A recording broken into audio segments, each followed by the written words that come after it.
So this is a list that I've wanted to make for some time now. I just needed a little bit of time to collect my thoughts and figure out how I wanted to make this video.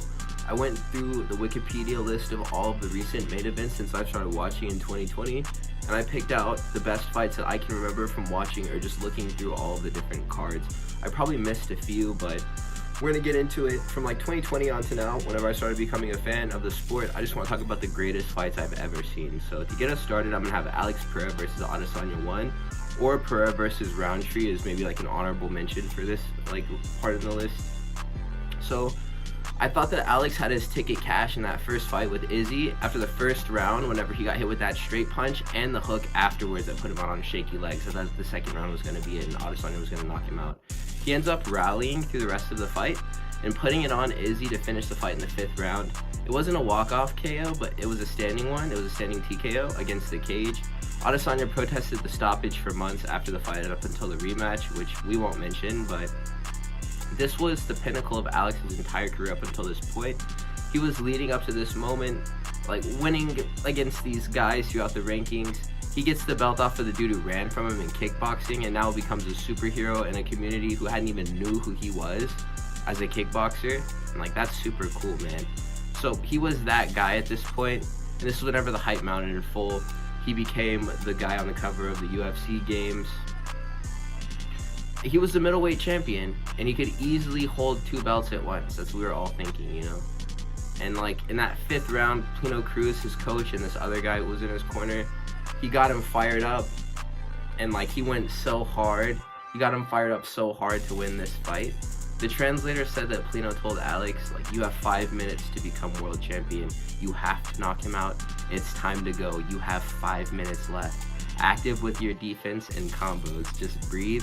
You're going to be a world champion right now. Go for it. And then he left the corner and he walks out.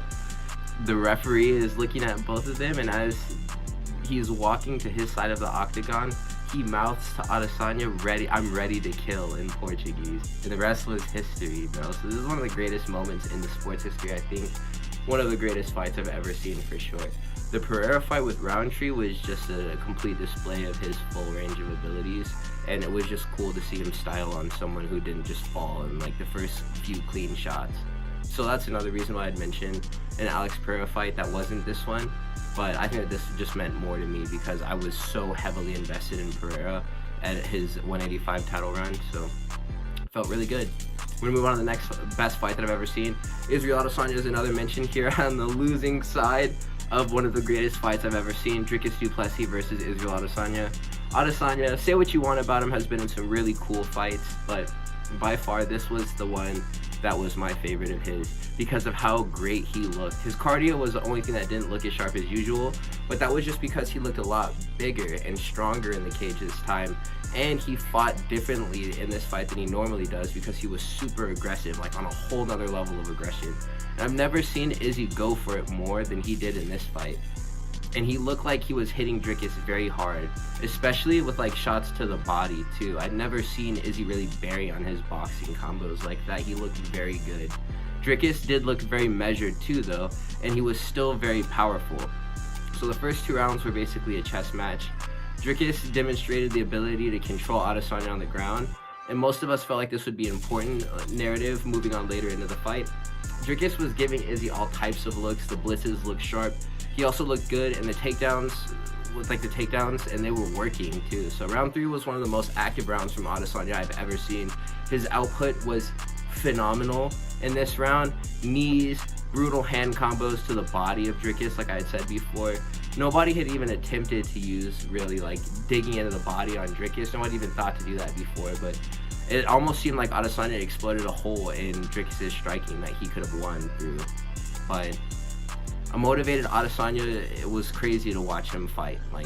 And he made Dricus fight different from how he normally does. It was interesting to watch Dricus have his turn in this fight to make this from a prim and proper striking match into one of the dog fights that he normally gets into.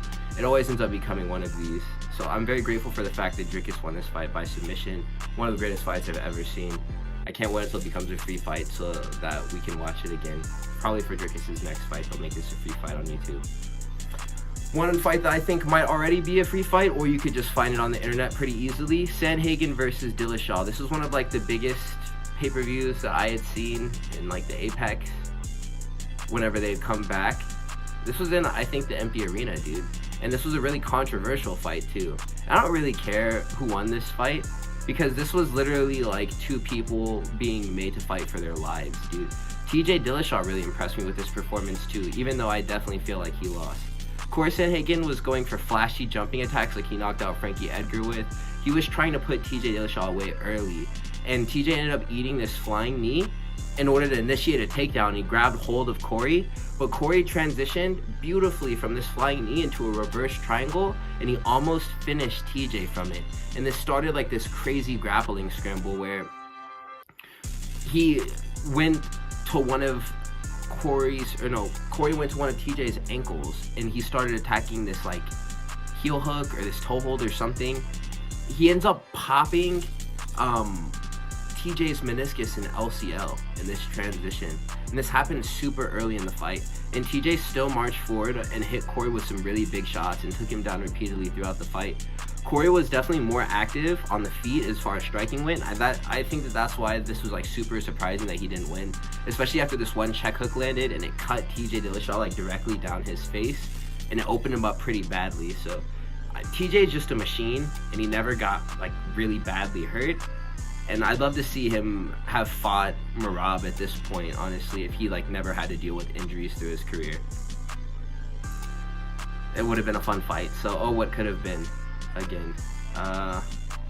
The next fight that we're going to talk about is Thiago Santos versus Glover Teixeira. And I wanted to put Yuri versus Glover here since it went 5 rounds, but Yuri won that fight, and that outcome made me very salty. One of the lowest IQ moments in MMA history is round 4, whenever Glover shot this double leg on a rocked Yuri. Instead of working to finish the fight, all he had to do was land like 1 or 2 more solid punches, and he could have knocked him down and finished TKO, become champion, or retained his belt, my bad, because he was the defending champ. But dude, this fight with Thiago Santos was even crazier, I think. Thiago Santos has larger power threat than Yuri. He was landing flush on Glover, like temple shots, dude, and he was just eating them up. And the sequence that ended the fight is probably not even a minute long, so you could probably find it in like a YouTube reel, or Instagram reel, or a YouTube short pretty easily, dude. Thiago Santos was landing these huge punches on Glover. He was backing him up to the cage. And like I said before, these are like temple punches he's absorbing, so they're making his legs do weird stuff. But all of a sudden, Glover just plants and he shoots a takedown and pins Thiago Santos to the cage. And then he locks his hands and rips him off of the cage and he gets him down. Santos doesn't know how to grapple that well, so he just gives up his back immediately. And Glover gets back flat. He lands a few punches and then he rear naked chokes Thiago Santos. And like, bro, Glover is my unk for real. And I used to get so happy to see him win, man. So this was like one of the best feel-good moments that I've had in any UFC fight. Main event, I went to bed so happy after watching this. So there's another one that I went honestly to bed happy with, just because I'm an O'Malley fan. This is O'Malley versus Petr Yan.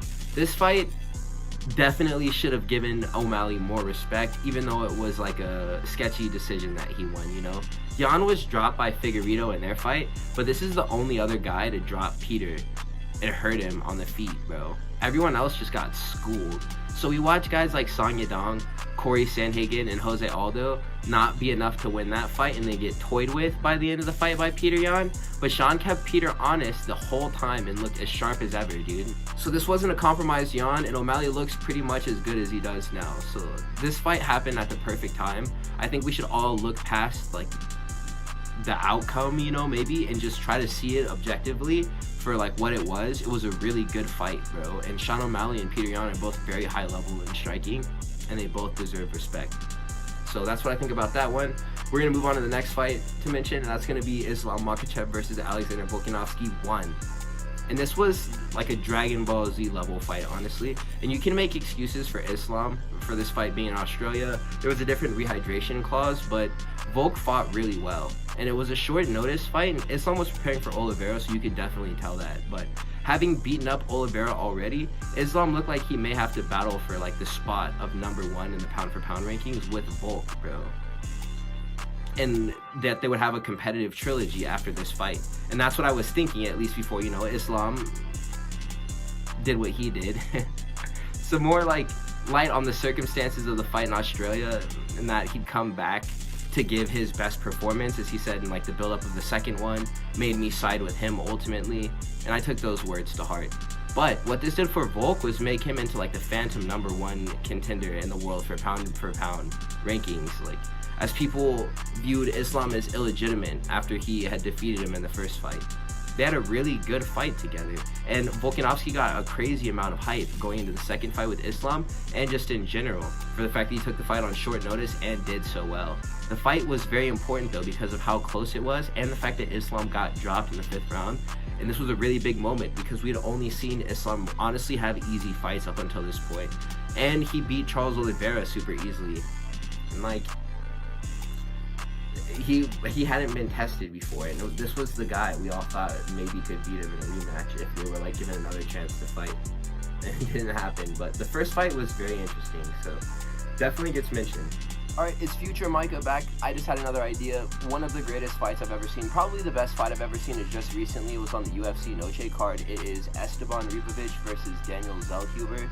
I was expecting an upset in this fight, and I got it, but dude, the fight delivered way more than I thought it was going to. This was an absolute war between Ribovics and Zellhuber. Zellhuber keeps his hands rested low. Ribovic's shots all come over the top, so I knew that Ribovics was likely going to win this matchup just because of their styles, dude. But man, Ribovics, he blew me away with his performance. His boxing looked so sharp. He was just freely tagging Daniel Zellhuber. Almost finished him a few times. He himself was getting hurt in this fight too. It was a war. They were going back and forth 3 whole rounds of just absolute chaos.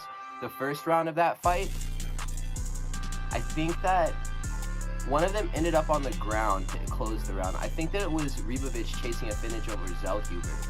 And that's whenever I was like, yes, do it. I was getting crazy in front of my like computer screen watching this fight. But mate, this is one of the greatest fights I've ever seen. If you are just now getting into the sport, I'm gonna give you all the sauce right now, man. Go on to MMAcore.com and look up Ribovics versus Zellhuber MMA Core. Type that into the search browser and just watch part 1 of the 3-part video that will be posted to that website, mate. You owe it to yourself, man, especially if you've never watched the fight live, or if you watch the fight and don't remember it that well. This is the greatest fight I've ever seen with my own 2 eyes in MMA. So it deserves all the respect in the world and all of our viewership. That is my take. Future Micah is going to depart now. You fellas stay safe. I will give it back to present Micah, and we will continue on with the video. The next fight that I want to talk about, as far as like rankings or title implications, this fight really didn't mean anything, but it was just super cool to watch. So I want to talk about Stephen Thompson versus Kevin Holland. This was probably one of the greatest displays of Stephen Thompson's skills that we've seen in the UFC, and it was against Kevin Holland, who was always down to strike with Stephen Thompson on his own terms. He's down to strike with anyone, like on their terms, you know. He's down to play away basketball. And it's funny that like he doesn't really try to implement his own game plan. He just tries to get a knockout wherever it presents itself. And this is a mistake for anyone with a brain, you know. But Kevin Holland, he only really cares about putting on interesting fights, and that's exactly what he delivered here. A very entertaining fight that instantly became a classic. So we never really got to see Stephen Thompson kickbox as of late, just because people understand the danger that his style possesses and that you're supposed to just wrestle him as soon as the opportunity presents itself. Sure, Buckley ended up standing and knocking out Stephen Thompson, but it was after he had softened him up with wrestling, and at the time of the punch landing that connected with Stephen Thompson and knocked him out, he was probably expecting like a takedown or something against the cage. So Holland fancies himself a kung fu fighter, and Wonder Boy is a pure karate striker, and I'd say that these are probably the 2 best examples of both styles meeting. Even though Kevin Holland did seem a bit more strained, like it seemed like a bit more restrained, because he ended up hurting his arm, I think, in the fight. It got broken. He was still game to finish the fight. Ended up turning it into more like a sparring session, though, after Stephen Thompson realized that he was hurt. And there were still intense moments, but I just like this because I like to see Wonder Boy do what he does. I guess it was kind of the same as MVP versus Holland, but I just think that Wonder Boy is a bit flashier than MVP is, and I like watching him fight more. So that's going to be the mention there. The next fight that I'm going to talk about is going to be Oliveira. versus Chandler, I wanted to think about which fight that I was going to mention, either one or two, but honestly, both of them are so good, so I'm just going to mention both, dude. I can't not mention both. The first fight went a lot differently than the second one, though, and Michael Chandler was really just focused on getting Charles out of there as fast as possible in that first fight, and he almost did it, but he did blow out his entire gas tank chasing a finish in the first fight, and at the beginning of that second round, he just got knocked out. And we all know this, it's common knowledge. The second fight, though, it went around like the same, just over a longer period of time, but no, I can't say that, it didn't. And the only thing that was like consistent across both fights was that Charles Oliveira won, but like the grappling was very competitive in this fight. I mean, I guess a lot of the rounds ended with Oliveira on top, but he couldn't just sub Michael Chandler. He was doing something off of his back that didn't make Oliveira comfortable enough to just chase submissions. Michael Chandler was landing some really good punches this time, and he almost finished the fight in the 5th round too. He was just too tired and hurt at this point. And the only thing that really kept him in this fight was his chin, bro. And which was like ridiculous because he was getting hit with some really hard shots. This was like an unrestrained Oliveira hitting him, and we've seen what Charles Oliveira did to, you know, Justin Gaethje in their fight. So I was expecting him to take a lot more damage, and he didn't end up getting like significantly hurt by any single shot, Chandler, which was kind of interesting in this fight. It's easy to see why these two people have so much respect for each other, because whenever they put on a fight, it's absolute fireworks every single time. And I think these guys would likely train together if they haven't already. It's one of the greatest fights I've ever seen. One of the greatest trilogies. I guess it's not really a trilogy now, just because Oliveira won 2 fights, but they fought twice, and both of the fights were smokers. So I'm very grateful for the fact that we have those as records to look back upon now. The next fight that I'm going to talk about is going to be Max Holloway versus the Korean zombie Chang Jung. Max Holloway went on this crazy superstar run before he went up to 155 to challenge Gaethje at UFC 300. And I'm not sure which fight it was. It might have been his last one that got announced at featherweight before he fought at UFC 300. But this was also Korean Zombie's retirement fight. So Chang Jung was getting pieced up pretty badly in this fight. Max Holloway looked super sharp and crisp. He was tagging the chin of Chang Jung, and he was keeping him at range with like crazy jabs. He was inside of the pocket hitting him a bunch of times. Chang Jung's chin was the only thing that was really keeping him around, because Max Holloway just couldn't stop him. And it got to a point where Max Holloway was so far ahead in this fight that I'm not sure whether it was the 3rd or 4th round, but the Korean Zombie just gets so frustrated. He throws caution to the wind at the end of one of the rounds, and he's trying to hit Max Holloway, and he's just windmilling his arms. And Max Holloway just plants and he slumps him, dude. And it was a brutal knockout. And this was probably the best way that this fight could have ended. And it took the Korean Zombie getting like knocked out and committing to that in order for us to see the highlight. I'm very grateful for, you know, the fact that this happened. I feel like a lot of fighters would rather go out sad in their last fight in the octagon than get knocked out. But the Korean Zombie understood what he was there to do, bro. And that's kill or be killed. And he was killed this time. And you can't disgrace him for that. People say that this is like a low IQ moment, but I think this is one of like the most honorable, like self-sacrifice, like noble things anyone's ever done in an MMA fight, is just throw themselves at an absolute killer in the other corner just to produce the knockout. Like, I don't want to go out, you know, 45 or 50, you know, 50-45. Like, just finish me, gang. Like, I'm gonna walk in there, like, we're gonna finish this right now. And I respect that, dude. So that takes us on to another one of the best fights I've ever seen in my life. It's gonna be Usman versus Masvidal 2. And this was so satisfying. This fight, right after the first one, whenever Usman was hurt to his toe or something, and then he had to just step on Jorge Masvidal's foot over and over again up against the cage. And he was healthy this time, and he'd been working his boxing with Trevor Whitman, but Usman was still missing a lot of punches on Masvidal, who looked very slick with his defense, and whenever he would dodge punches against the cage, he would BM Usman, he would stick his tongue out at him. And after some slick head movement though, Usman got a bead on Jorge, and he freaking sniped him with a right hand down the pipe and knocked him out while he was against the cage. And that was the snooziest I've ever seen Jorge get ever. And it was so magnificent, this punch that landed. and it knocked some sweat off of his head. It was brilliant. This fight was one of the most important fights in Usman's career, probably the most important, just because this was the biggest knockout that he produced against the biggest name that he had fought, probably. And this was like the ex-BMF champion and stuff. And I think for Masvidal at this time, it meant more for him to have lost to Usman than it would, you know, now, post like the Covington fight. All that stuff hadn't happened yet, so he still had quite a bit of aura. And like, that was cool that Usman was able to knock him out.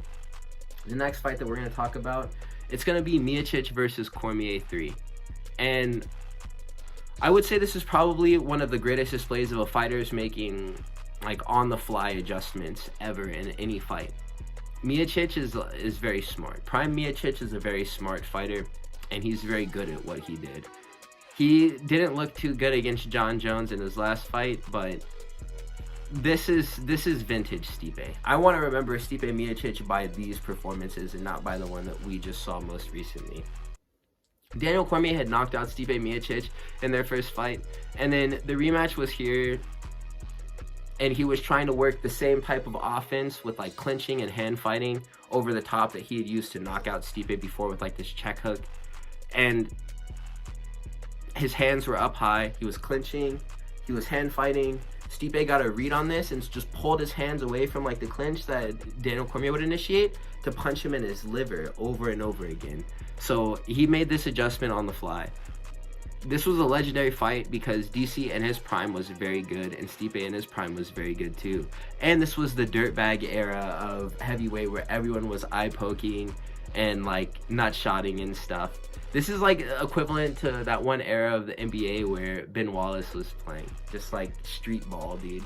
This was literally street ball. These fights were so dirty, brutal eye pokes. Like, I miss it, man. Heavyweight isn't the same anymore.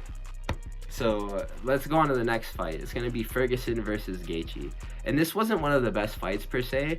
I would just say that this is a crazy demonstration of how much damage a human being can take in an octagon, man. Gaethje beat up Tony Ferguson for a whole 25 minutes, basically. And Ferguson only stopped because the ref had to stop the fight. It was a standing TKO, and Ferguson would have literally died before he fell to his feet. And I don't understand.